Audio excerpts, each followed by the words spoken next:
It's time to take a ride on the Steelers Afternoon Drive with our co-hosts, Alan Saunders and Zachary Smith.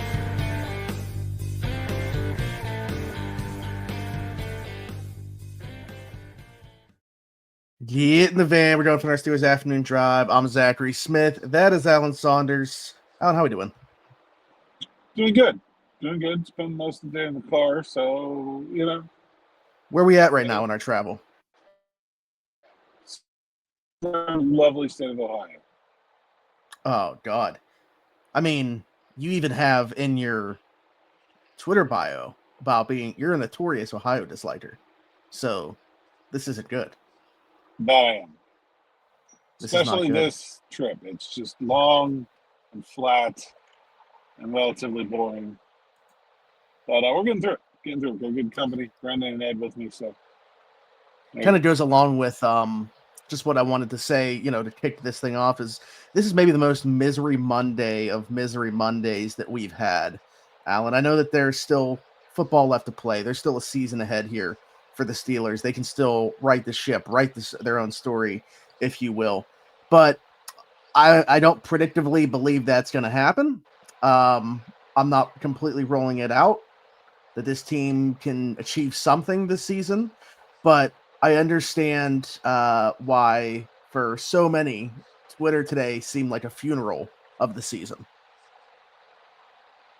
I don't know that I would share that mindset. I don't think they're in very good shape, but I think they're probably still gonna, my anticipation. Here's what I'll say. Yeah. I understand that feeling today. I think I would be very surprised if that feeling remains pervasive throughout the rest of the season. There's still some roller coaster that is going to be going up, is what you're saying.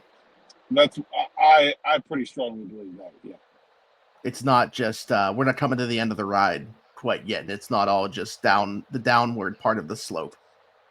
Correct. You just passed the potato patch. The Thunderbolt is still going to go up some. Yeah, it's fine. Well, speaking of the potato patch, if you just passed the potato patch at Acrisure Stadium, you're literally right outside of my seats. The only one that's in the stadium, right behind the section. I didn't know there was a potato patch in Acrisure Stadium. Really? Yeah, behind section 105. Only one in the stadium. It's a long way from my seat. Yeah. So I can really justify that trip.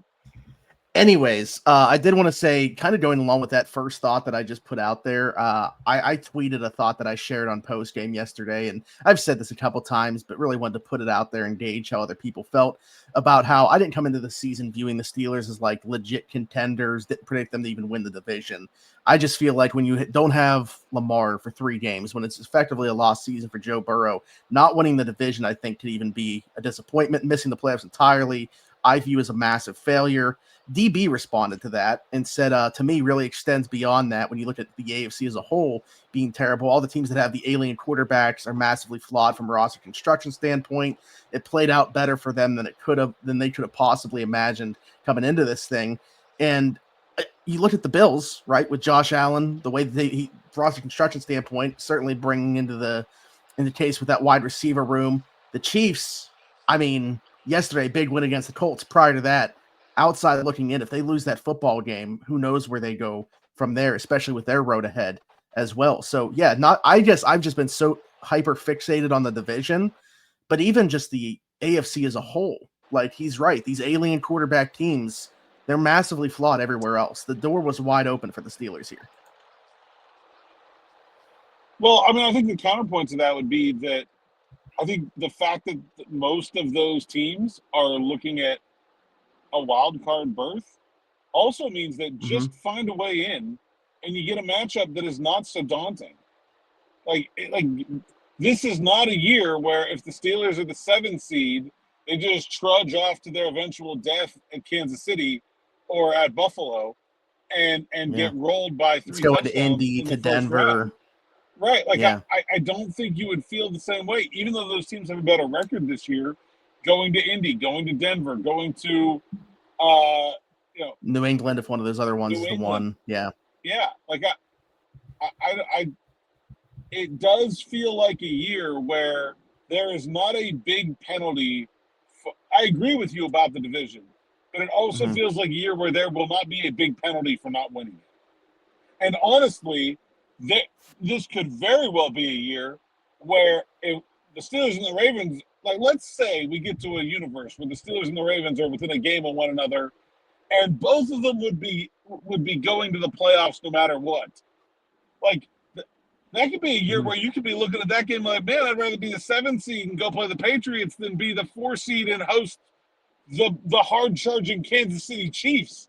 Like, you know, like you that could very easily be the way things play out in the AFC this year. I know that they haven't played great even once he's come back, but like that's why to me, like the Ravens now, like the way that their defense is trending in the right direction, I feel like eventually they're going to figure it out offensively to a degree that they've not hit yet this season. Like they are to me still the scary team in the AFC. I know they got to prove it in the postseason, but I'm not saying that that's my Super Bowl pick right now. I'm just saying like trending in the right direction. I think they're certainly at the top of the list for me. Well, as up and down as anyone has been, really anybody playing well over the last 5 or 6 weeks of the season is going to feel like a juggernaut because no one's been consistent. And so, I mean, I think that I don't think we have any clue who the favorite to come out of the AFC is going to be on January 1st right now. Yeah. No, I would agree with that for sure. But like all of this kind of goes to the second point where it's like I didn't expect them to win the division. I thought that the window was open with the quarterback injuries, but completely missing the playoffs with everything that's happened in their division and also just the AFC as a whole, how wide open it is. I mean, we're not there yet, so I'm getting ahead of myself a little bit here, but I will definitely be calling it a massive failure should that happen. But okay. Let's move on from that and go backwards to yesterday's game a little bit. Obviously, we did the post-game show. I've gone back and watched some of it, primarily the offensive stuff. I know that you haven't yet. Obviously, it's a travel day for you. I'll be honest though. I don't think that I was complimentary to begin with yesterday. Mason was worse to me going back and watching than I thought originally. I just think wasn't asked to do a lot and still somehow made mistakes to put them behind, even despite being in a position where they didn't ask him to do a whole bunch besides not turning the football over, and he did it twice. I just feel like that the pocket presence still isn't there. The fumble that he took from Sweat seemed to have no idea that he was around him. Just an unnecessary deep shot to take to DK on 2nd down and 1 after you get 9 yards on 1st down, and super underthrew the ball. We talked about the end of the game sequence, no idea what he was trying to do with the ball on mainly 3rd down, but even 1st down. I was like, what is he seeing there? I don't know. I thought he was pretty bad yesterday in a game where they didn't ask him to do a whole lot anyway. Yeah, I think I would disagree with the deep shot. I think 2nd and a half a yard is exact, and you're getting single coverage for DK. I think that's exactly the right time to take that shot. You just got to throw a better football. Like it was badly under. Yeah. I guess the decision's not bad. I mean, I agree. That is the time to take the shot. Yeah, for sure. It's a bad throw, but I don't. If you're going to take a shot, it should be in that situation. Yeah. And to that guy, that guy 1-on-1 at 2nd and a half a yard, you get probably would give yourself 2 more chances to pick up the 1st down. And you'd hope DK at least breaks it up. I mean, don't let it turn into an interception. I mean, it was a phenomenal. Nate made a really good catch too. Let's say that. But yeah, I didn't think Mason was very good.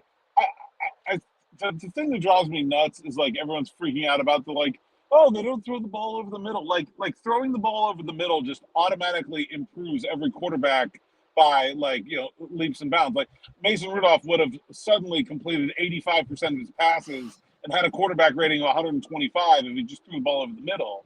Like it's not how it works.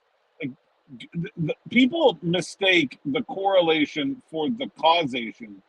Good teams throw the ball over the middle because they have the talent to make the risk reward work. If you're screwing up the easy stuff, and as you just said, the Steelers were, and really Mason Rudolph was, screwing up the easy stuff all game, adding the hard stuff that includes more significant consequences for getting it wrong is then not a good idea that's going to help. Like, the entire thought process I see among Steelers fans is backwards. It's like they should take these shitty guys that we have and throw over the middle, and then it'd be good. And it's like, no, you can't throw over the middle unless you are good. That's what makes, like, that's the advantage of being good. But that's not why they're good. Like, it's backwards. Mm-hmm. I just think that it's a boiling point of frustration, whether it be rational or not, to this season. That game does not change one iota if every single one of Mason Rudolph's attempts were between 5 and 15 yards downfield over the middle. In fact, I would almost guarantee the end result would have been significantly worse for the Pittsburgh Steelers if that's where he was forcing the ball. Like, it would be worse. It would not be better. And I agree. I just think from a fan base perspective, it's been how many years in a row now where that seems like they are just entirely avoiding that portion of the field. They haven't had an above average quarterback since 2018. So that's why. Mm-hmm. Yeah. So I don't necessarily think it's an issue because of the personnel that they have. People are blaming Arthur Smith. This is Tomlin's idea that you don't throw the ball. Tomlin had the most explosive passing offense in the entire league when he had Ben Roethlisberger and Antonio Brown. He's perfectly fine with throwing the ball wherever the heck those two wanted to throw it. You just don't have the guys to do that now. Like, the arguments are absurd. Yeah, I guess that's the thing, is we would like to have a quarterback before 7 years go past that would be able to attack that portion of the field. That hasn't happened. So, but I understand why it's not with the quarterbacks that you've had. I just wish there was somebody that could do it at least to a higher degree than what we've seen. I mean, it's not necessarily this isn't. We're fixated on the Steelers here, obviously, but it's not like every other team besides the Steelers are just like attacking the middle of the field ferociously on like 50+% of their passing plays or anything like that. Like, there's a lot of teams that play relatively conservative in this way. The Steelers maybe more than most, and obviously that's the team that we talk about. But like, if you go and look at, passing charts for every team, if there was one area where you'd say they're probably throwing here less than the other areas of the field, it's the middle of the field. And the Steelers have added on to their offensive problems. They have not had a good quarterback in a very long time. They've also played the last 2 seasons with one real threat at wide receiver, and they've had a really bad offensive line in terms of pass protection for most of the last 5 years. It is now sort of starting to be maybe average, but for most of 2021, Ben had no time to throw. He had receivers, but like, of the trinity of things that you need to throw the football, quarterback talent, wide receiver talent, offensive line, at no point since 2019 have the Steelers had really more than one of those three, and many years that had none of those three. Yeah. No, I get it. I there's a lot of irrational things I feel like that have been put out there just because it's, again, reached a boiling point of frustration that isn't just about the 2025 season. And I know your morning rush was actually largely about it being a bigger picture issue. I just think people kind of throw bigger picture problems into the same bucket. Like, hey, this is a 2025 problem when it's really not. Yeah. Yes. Yeah. I 100% agree. And look, I mean, they're going to shoot for a quarterback next year. There's certainly guys out there they could have taken that would have been better in the last 5 years. They had the opportunity to get better quarterbacks than they did. They obviously badly missed on Kenny Pickett. I don't think you would look back in hindsight at the free agent signing of Mitch Trubisky at all. I think they probably did better last year, given who was available to them. But, it's not this offseason. I don't know. I guess Sam Darnold's doing well, but, like, do I think these Steelers are solving their problems with Sam Darnold instead of Aaron Rodgers? No. Not really. And certainly not Sam Darnold, Aaron Rodgers, and $20 million less to spend elsewhere. Like, I mean, that's They have a lot of problems. And this is why I spent all offseason saying that this is a team that is obviously not pushing all its chips in on this season and is probably not a legitimate contender. Yeah. Viewed it obviously the same way. But it's so frustrating how we get here. It all evens out and they end up being pretty much the team that we expect them to be. This happened last year, right? Where they start out super hot, end up 10-3 at one point, finish 10-7, losing the first round of the playoffs. This team is what we think they were. It's just the way that the schedule lines up, the ebbs and flows of the season. They end up being about to where we thought they would be. It's frustrating how you get there. It's frustrating how you get to the destination. I don't really think I ever changed my thoughts about this team. Mm-hmm. Maybe now I'm starting to on defense. Like, I don't think I think that's probably, like, I don't think they're going to be as good on they're going to be anywhere near as good on defense as I thought they could and should be. The offense, though, I think has impressed me to a point that I think is real. Like, I think they are legitimately better than expected on offense. I don't know. Like, they are an inconsistent team, and that is frustrating. It also doesn't mean they're bad. It just means, would anyone be very surprised if they come out and beat the Bills this week? And you shouldn't be. No, that's what you asked, if I've ever changed my opinion on them. I came into the season thinking that the Ravens would win the division. And then with like the Lamar injury and stuff like that, the way that we got started, the way that they got started, I thought maybe a bit too big of a hole, even though like they were going to come up on the easier part of their schedule when the harder games were already in the rear view, to the point where I thought, okay, maybe we are going to win the division. Kind of fell back out of that with the way that we played, especially that Cincinnati Thursday night game. But then the game against Indy, that's where I was going to go, like, as the segue to the Buffalo thing, is like we saw them beat Indianapolis at home. And maybe to me at that point, a little bit of rejuvenation. And I was like kind of feeling on board again with thinking that this team found something. But I don't know. I've fallen trap, I think, this season more than most in terms of getting stuck in the ebbs and flows. Like, admittedly, I can feel it, that I've fallen trap to it. There have definitely been dramatic swings, that's for sure. I mean, when you look at everything that's happened over the last 6 weeks, they were 4 games ahead of the Ravens, 3.5, 4, before going into Cincinnati. By the way, Joe Burrow back. The only game the Bengals win with Joe Flacco turns out to be the Steelers. I mean, that loss, circle it, star it, whatever you want to say. Like, if things don't go the Steelers' way this season, that's really going to look like the one. Missed by one game. Yep. The Packers, I think the Packers are another inconsistent team that's capable of being really good at times. And if you get them on a good day, they're going to be a real challenge. And I think that's what the Steelers got. And they still had Tucker Kraft in the fold at that point. Everything about their passing game has changed since his injury. Yes, and Tucker, and look, I mean, there's no chance they win that game without him, considering his impact in it. Yeah.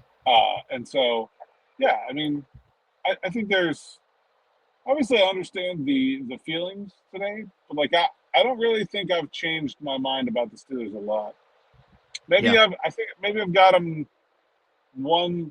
So right now they're 2 games behind where I thought they would be. And I think I'll probably, like, if you made me pick again, I would knock my prediction down a game because of that. But that's about it. So I had them at 10-7 pretty much the entire time. I just thought that would go, like, before the season, I would have said that's enough for a wild card, not the division, because I think the Ravens will be better than that.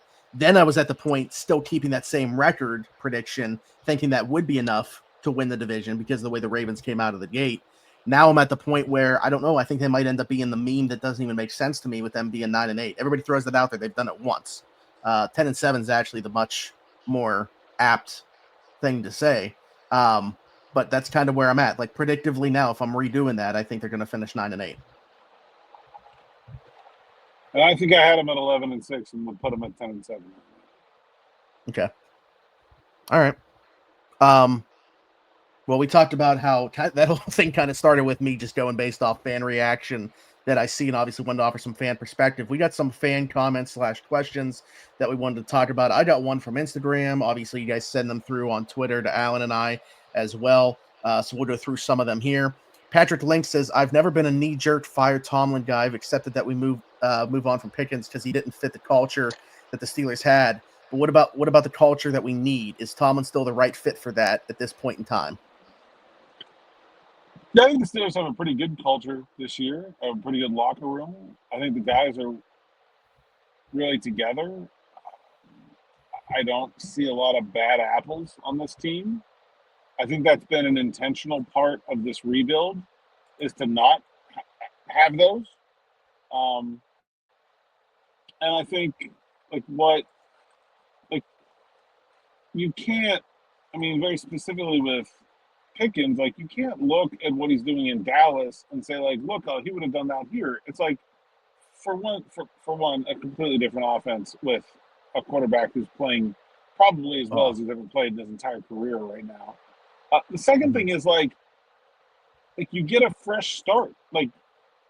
Things build up over time that you can't forgive or forget. You can't go back with the same people in the same place. But you do get to start over when you go somewhere else. The 18th meeting you're late for in Pittsburgh, the reaction is very different than the first in Dallas. It's not going to be the same. And also, I'll point this out, and George wrote some self-deprecating things in his Players Tribune article last week. Sometimes getting traded is something that players need as a wake-up call to figure it out, to say, hey, I was screwing up. That they were never going to come to realize without that jolt to the system. There's a very good chance he would have held out this year if he had stayed in Pittsburgh, looking for a contract. He wasn't going to go to OTAs. He was going to be an enormous problem all summer. That was just never a tenable situation for the Pittsburgh Steelers. They got DK Metcalf for basically the same value. They traded a second this year and they got a third and a fifth next year. Pretty much the same stuff. And I don't think is Pickens a better player than Metcalf right now? Yeah, but I don't think Pickens' numbers in Pittsburgh would be dramatically better than Metcalf's. They are basically being used in the same way. Yeah.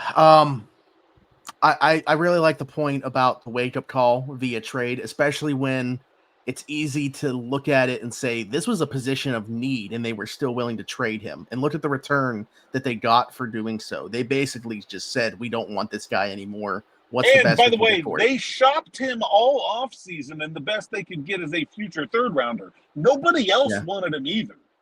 Yeah. So I think from his perspective, him and his agent looking at that, very easy to see that something needed to change. And, for him, hope it has. No ill will or anything. I hope that there has been, seems very happy. I know that there was whatever happened with him and CeeDee Lamb in Vegas. But, largely seems like he's more talkative with the media. We see that now. He seems happier. Cool.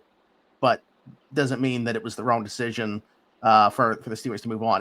Doesn't make it there was no good trade to be made here from the Steelers side. I just think fundamentally you cannot have a winning team that is against itself. And the Steelers locker room was very clearly against George returning. And it seems like he's been accepted in Dallas. He's obviously found a running mate in CeeDee Lamb that he gets along with. The other part of this, too, is teams just fundamentally have different cultures.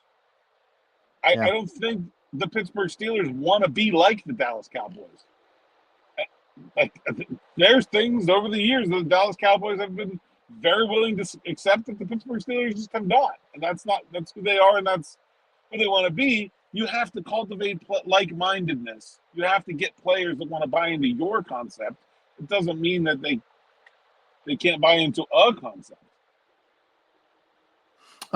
Scott Neely here, actually, his question / comment to you was kind of the same vein regarding Metcalf and Pickens. I was just looking at it now and kind of an appropriate time to bring him here. Are you surprised? Well, I guess not. I mean, you wouldn't be surprised, but you would think given DK Metcalf's size, he would be a better contested catch guy. What does he bring to the table that Pickens did not? How is he different?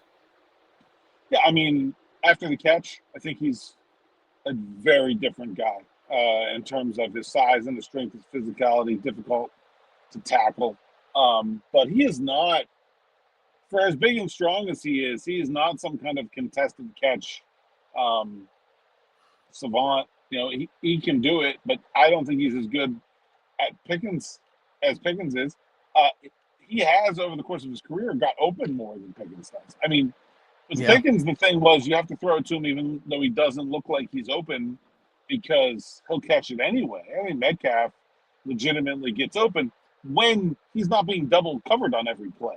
I mean, that's the thing about Pickens' skill set is actually I feel like it probably lends itself to being blanketed the way that the Steelers are tempting teams to blanket their number one receiver because like you're not going to put two defenders in his hip pocket. Like if one guy is standing there shoulder to shoulder with him, the other guy's going to be like, all right, he's covered. And then you can just throw it to him anyway and he still catches it because he's just better than guys in the air. That's not going to work for Metcalf, really. And we've seen that. 2 interceptions now on basically one-on-one go balls to him. I don't think we ever saw that with Pickens. Right. Yeah. I mean, the return on investment certainly hasn't been there, but I don't know how you expected it to be within this offense. That's why, to me, obviously you got to get the quarterback thing figured out. Much better blocker also. Sure. To add. Speaking of blocking, when you do go back and watch this game, assuming that you do, what portion of the game was it? DB put the clip up as well.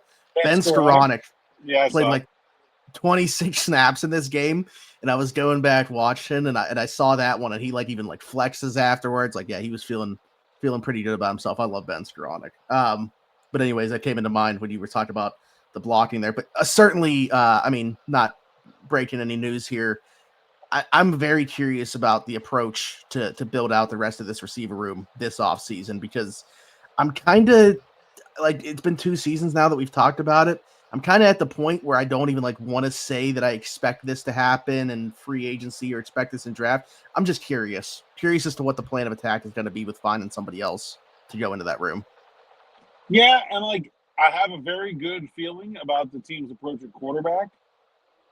I don't really at wide receiver. I don't feel like I know what they're thinking there. Interesting. Yeah. They're very steadfastly always said publicly that they believe in Calvin Austin and Roman Wilson. I don't know how at this point. Okay, well, are you going to say that? Are you going to pay Calvin Austin and keep him around? They're going to have to. I don't see how they don't, but yeah. Okay. All right, a couple more. This one was actually sent to me. Scott, I hope I'm not butchering the last name here. Scott Ottenreith. We'll go with that. Hey, Zach, love the podcast all the way down in Tucson, Arizona. Down here, huge fans of Andrus Pete's brother, Koa. Hoping he leads Arizona hoops to the promised land this year. Question for you and the crew. If the Steelers don't love the QB class, here we go. This is actually a good segue. Enough to take one in round 1 and Rodgers retires, who would realistically want as QB1 next year? Could be a free agent signing, trade, or do you think they'd end up just rolling with Rudolph, Howard competing? I think they're going to do everything in their power to keep the first part of that from happening, including being willing to trade a shocking for this franchise amount of assets. Yeah. But if it let's just say, 2 guys get hurt in the college football playoff and another one decides not to go out and, the Raiders are 1-1 and they tell the whole world they're taking one and the Jets are you're just not going to be able to do it. they would add something to those two, but I think at that point it would be I don't know, because I think the real answer is, how does the rest of this season play out? Because like I said this morning, I think if the defense continues to fail, and obviously over the course of the season statistically now, they're essentially doomed to being average at best. Like they're 20th right now. Like that, they can't. I mean, even if they get to 12th, that would be a heck of a closing run here. But I think you'd forgive all that if they run into the playoffs playing at a high level. If they go into this offseason, though, with this defense in the teens or the 20s, I kind of feel like they have to blow it up. And at which point, I think that kind of throws all the rest of the question, the rest of the lineup construction into question. At that point, are they legitimately trying to contend? I don't know. I think what constitutes blowing it up? Can they? They can't bring back T.J. Watt, Alex Highsmith, Cam Hayward, Patrick Queen, Jalen Ramsey, Darius Slay at the salaries they're at if they have the 20th ranked defense. None of those guys can come back at what they're making if they have the 20th ranked defense. Yeah, I mean, I see a few of those that I feel like are pretty well.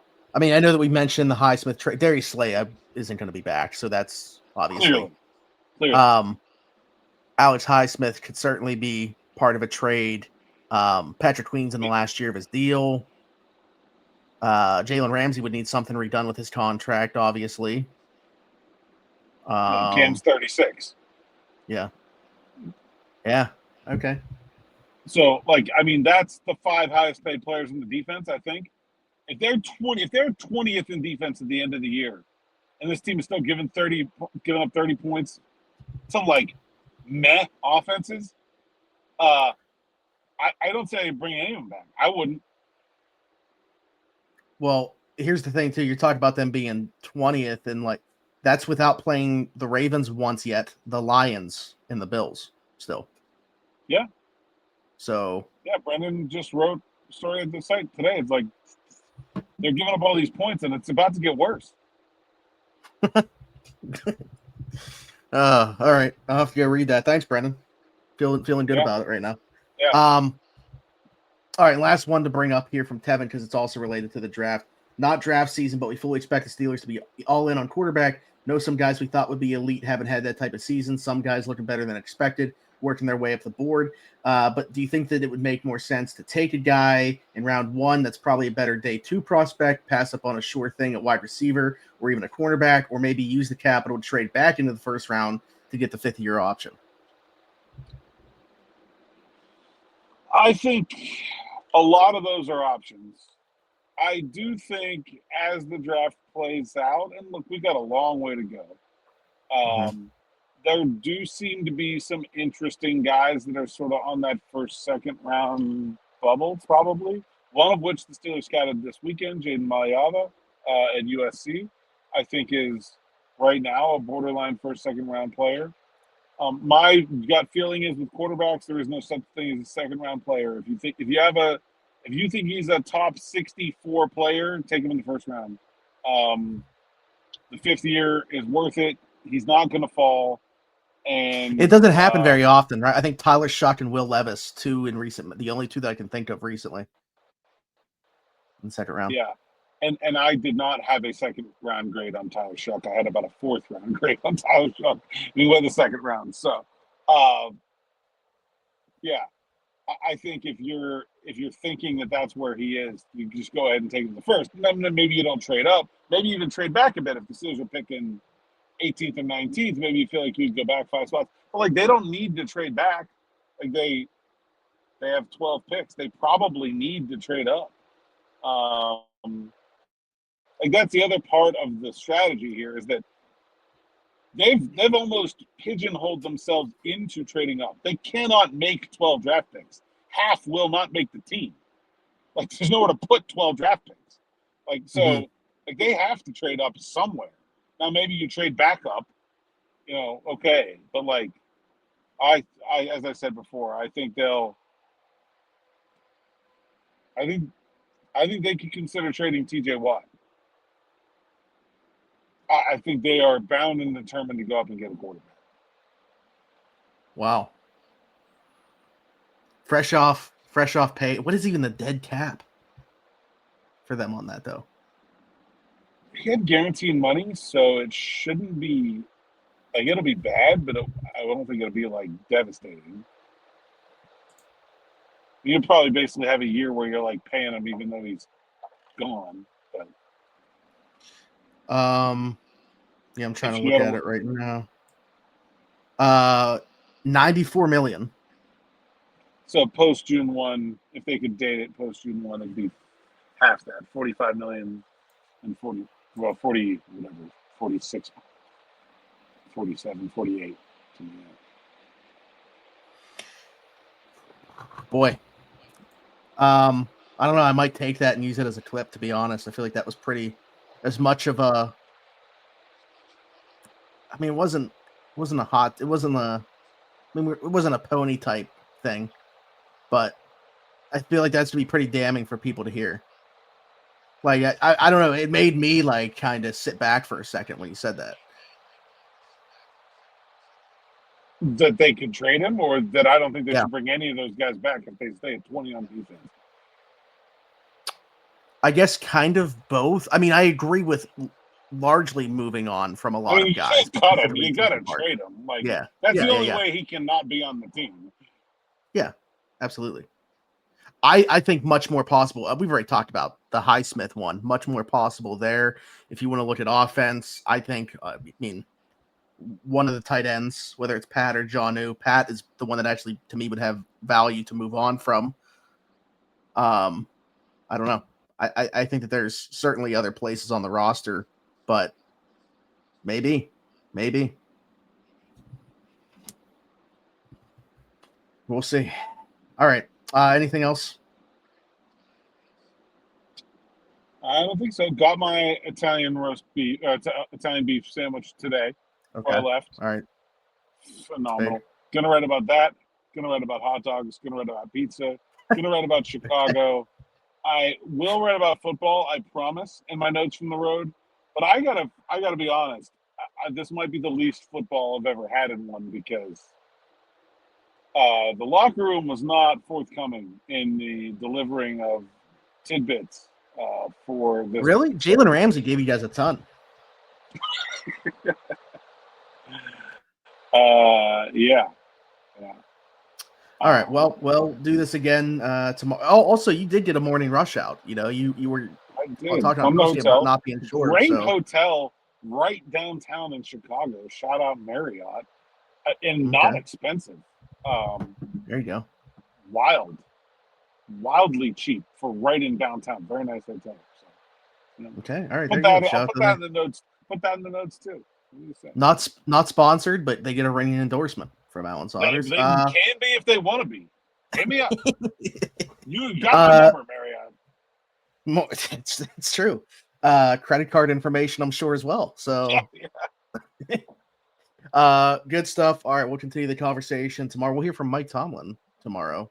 Curious as to what he's going to have to say as we prepare for a massive one against the Buffalo Bills, which, yep, I said I've been riding the ebbs and flows. This one will certainly take me in one direction, regardless of which one that is, and we'll continue to talk about it. And until then, tell people to find you.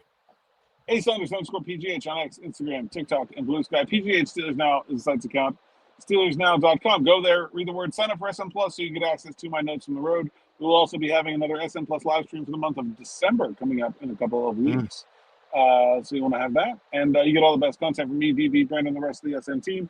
And you get it without ads, which is like the best part. One of our commenters today just told me it felt like, and I think it was Scott. Was that the one? I think maybe it was. Anyway, said I felt like I've been stealing, so I finally got signed up for SM Plus. You're not stealing if you're not signed up for SM Plus, but like, it's like being part of the club. Like, I'm gonna be like on the team. Yeah. And so get that done. And I will tease this now. I think we're going to try to have some gift subscription options here. I think we talked about that. Oh yeah, you mentioned that. Mm-hmm. For working on that this week. So hopefully I will have those ready to go. And then anyone can subscribe, hit that bell for notifications, share the YouTube channels. We continue to grow this show and all the rest of our shows to bigger and bigger audiences. Smitty, where are we at? 17,000, and I mean, one of my favorite players of all time wore this number, but I'm not sure how great the history is outside of it. Marquise Pouncey, so it's 53. Kendrick Green obviously also wore 53. I've got Kyron Johnson. Was 53 okay. After Kendrick Green. Kind of along that same vein, Echo Leota, right? Echo Leota also 53. Clark Hagen's a very good player. Yeah. 53. Part of the Pittsburgh to Arizona pipeline. 2000s. He was also part of the Colorado to Pittsburgh pipeline. They had all those Colorado guys, Cordell Stewart, Joey Porter. There's a whole bunch of Colorado guys in there for some reason. Who was a wide receiver? Charles Johnson. Yeah, a whole bunch. Okay. Also, if you are listening, Apple, Spotify, wherever you get your podcast from, be sure to leave us a 5-star review and subscribe. Much like our guy Tyler Hernley, who left us one here. A+ Steelers content. Been listening from the beginning. Appreciate all the work Alan and Smitty put into this. Still hard for me to watch a game live and identify defensive coverages and such, but I do feel as though I understand some of that stuff a little bit more now due to this podcast. Try not to miss any episode and rarely do. Also, there needs to be some more Braden Fehoko. You know, Braden officially retiring this past week. Shout out to him. Congratulations. Moving in full-time pretty much to the media space now, although we'll see what he's doing with the restaurant and everything like that. But hey, I mean, I can't speak for Alan, but at least on my side of things, it'll be an open invitation. Braden was fantastic on here. Heck yeah, it was great. It was great. Generally feel like we do more with the guests in the off season. It's a little bit easier with the flow of the show and the timing. Mm-hmm. I feel like also the week that he was on. Talk about. Yeah, that was actually a crazy week. I feel like there's a lot we have to talk about during the season that doesn't necessarily lend itself to having a guest. Yeah. Also, the week that he was on was the Thursday night game against the Bengals, and we saw how that went.